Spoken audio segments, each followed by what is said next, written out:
Alright, today we're having a look at Frolic in the Gardens by Spiritus-Ardynach.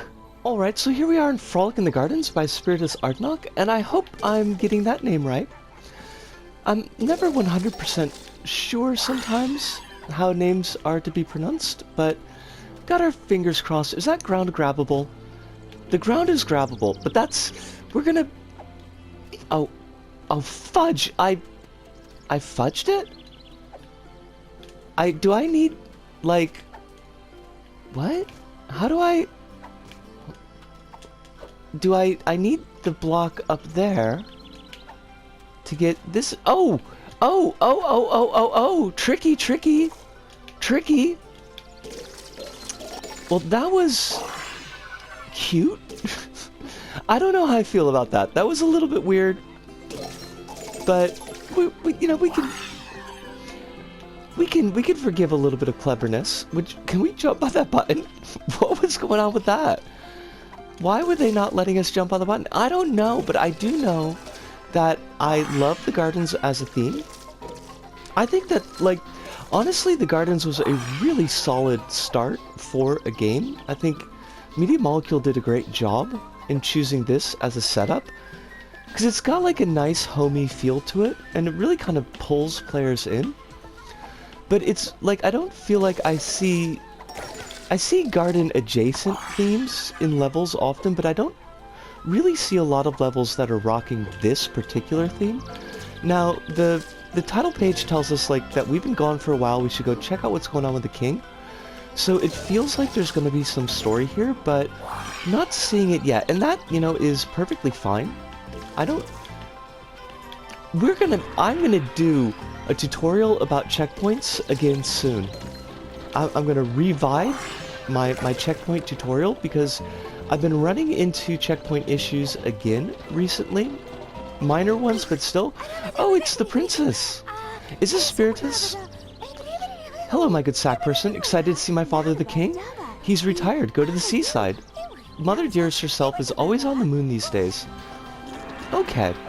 Now, I wonder, I do try, for obvious reasons, not to, like, make assumptions about where people are vis-a-vis gender, but, I mean, I think that's the icon that Spiritus uses for their LBP icon. Oh, I kind of love this, actually.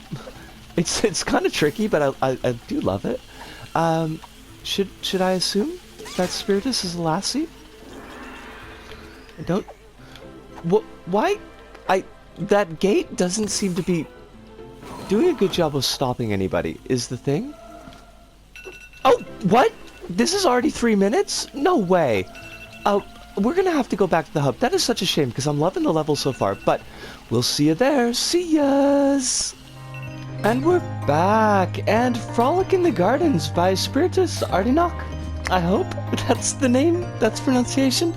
But I'd say, yeah, it's a green circle. I can see definite arguments for it being a weaker green circle. There are a few issues that I do think that probably ought to be addressed, but, sometimes it's a little bit hard to quantify, like, why some things are green circles and not yellow squares and vice versa for me, but a lot of it has to do with the feel that I get from the level playing it, and I just had a lot of fun. I had a really positive feeling going through the level, coming out of the level. I wanted to go back in and play it again. It really captured the mood of the LBP1 era, like gardens and getting into the game, and that kind of excitement and feel was really well nailed by Spiritus. And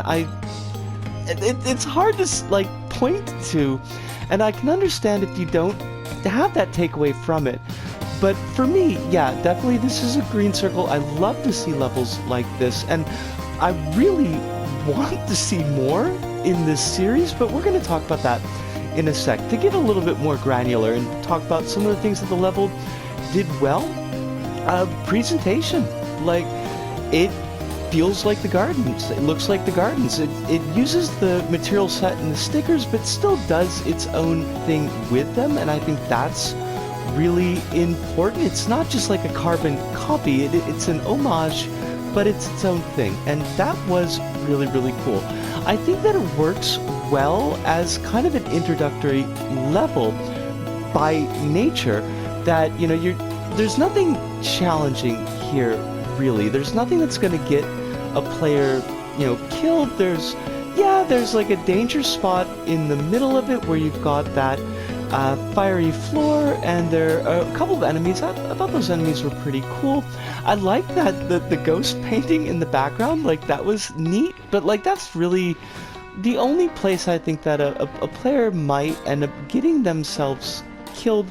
It's kind of hard in other places to do that, so you're not like getting a lot of challenge out of the level. I do admit that. I really liked, I thought it was cute the way that the start area is set up, and yes, I know now, because I played the level like 6 times tonight, I know now that there is an arrow pointing up directly where you're supposed to go. However, I posit as a bit of misdirection to the players, that there is also an arrow pointing to the right on the right side, and it makes it feel like you're supposed to get the blocks over to be able to jump, you know, and continue on that way instead of going up around the tree and moving along that way. So it's a little bit of simple misdirection, but also a little bit of not paying attention on my part. I admit that. I do admit that. Now, there is one issue in that area that does need to be discussed, because this is probably the biggest problem point of the level that I found, the biggest actual like mistake or flaw in the level. Now, you do need to cross over that tree on the left and use that to continue on to the right. You're going to be using a block to get up onto the lowest bit of branches there.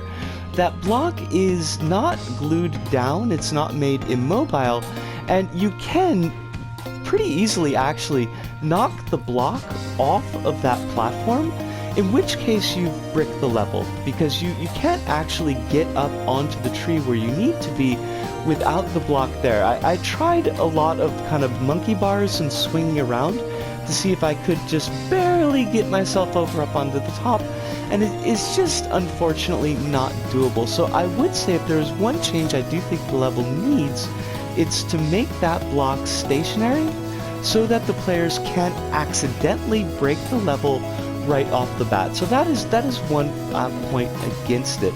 But then, you know, as we saw, continuing on through the level, you go through the gardens, you meet the princess, and that I really wanted to point out, because I think the princess is an excellent example of a very well done LBP 1 era puppetry in characters. It's got a lot of like just real charm in the design, but really well executed, and I think honestly better than the actual LBP era characters like the king and the queen, and you know, the other characters we saw come up in LBP 1. This one definitely had like a lot in the face going on. I really like the way that the hair was swinging. Like, it's a really, really cool puppet, and I really like that. I feel like puppetry is something that has really fallen by the wayside in the community. We saw it a lot in LBP 1, of course, because we didn't have any like sackbots to carry that type of character in levels, but we still, I think, saw some strong puppetry in LBP 2 era, but kind of dropping off, and we hardly see any puppetry at all, I feel like, in LBP 3 levels, and that's something that I do miss, because a well done puppet is really quite impressive, I find, when you're making it work, especially when you're making it work like purely through physics. So that bit like right there was really, really cool. I appreciated the fact that like there are just enough bubbles in the level, and they're put together in just such a way that you can build up score chains, but you really gotta push to get onto the top of the leaderboards. I managed to get to 3rd place, and that was with a lot of tries, but I did just skim into 3rd place, and I don't quite know how to arrange the run so that I could get just a couple of better score chains to push myself up a little bit more. And I really like that. It's very rare for me in levels to like want to do better that way, to want to like see if I can get first place. I think I've maxed out. I think third is going to be my max for me, but I was like actually kind of proud that I did that. I really wanted to at least break 5 and beat Jelly Beans Matters, so there was that. I did it. We did it, us. One thing that I do want to point out, it's another kind of slightly negative point to the level, and it's something that I do think I'm going to expand on more in a tutorial. There is a checkpoint in the midpoint of the level where your natural like progress and inclination to move to the right at the speed that you're currently going will take you directly under the checkpoint, and it won't trigger. Now, because the level's not really all that hazardous, it's unlikely that you're going to get killed before you reach another checkpoint, so it's not like really a big deal, but it's an easy thing to fix, and it's a thing that we probably ought to fix. I've been noticing these kind of checkpoint issues coming up in a number of levels recently. So yeah, I think I'm gonna do a tutorial level, maybe record tomorrow for this week, which for me would be the 10th of November, so before you actually see this level, so it's going to be confusing. Time is wibbly wobbly and doesn't make very much sense, so don't really worry about it. I had a great time with this level. Now, Spiritus-Ardynach, hi. They've got a lot of levels on their Earth, and I didn't have a chance to check them out tonight. I am a little bit pressed for time, but definitely a creator whose levels I'm going to want to take a look at in the future, probably on this Friday's stream. But yeah, definitely a creator I want to keep my eyes on. And I really, really hope, I don't know that this will be the case, but I do really hope that we see an expansion on this series in this theme. Like I said, there are some adventure hooks in there. You've got the king is retired off to the seaside. There could be a level there. You've got the queen is doing design work on the moon. There could be a level there. I would love to see something that managed to capture this feel and this like level of gameplay where it's just challenging enough to push you forward, but not so challenging enough that you feel like you're beating your head into a wall. I really want more from this. So, Spiritus, thank you so much. This was such a cool level to play. It was so much enjoyment. It's like really what I dig from community levels in a nice little package here. If you haven't played this level yet, I super give it a recommendation. But that pretty much does it for us here at this Go About. So, from me, Bisco, here in Tokyo, to all of you out there, wherever you may happen to be, thank you, arigato, sayonara, see you, and ciao.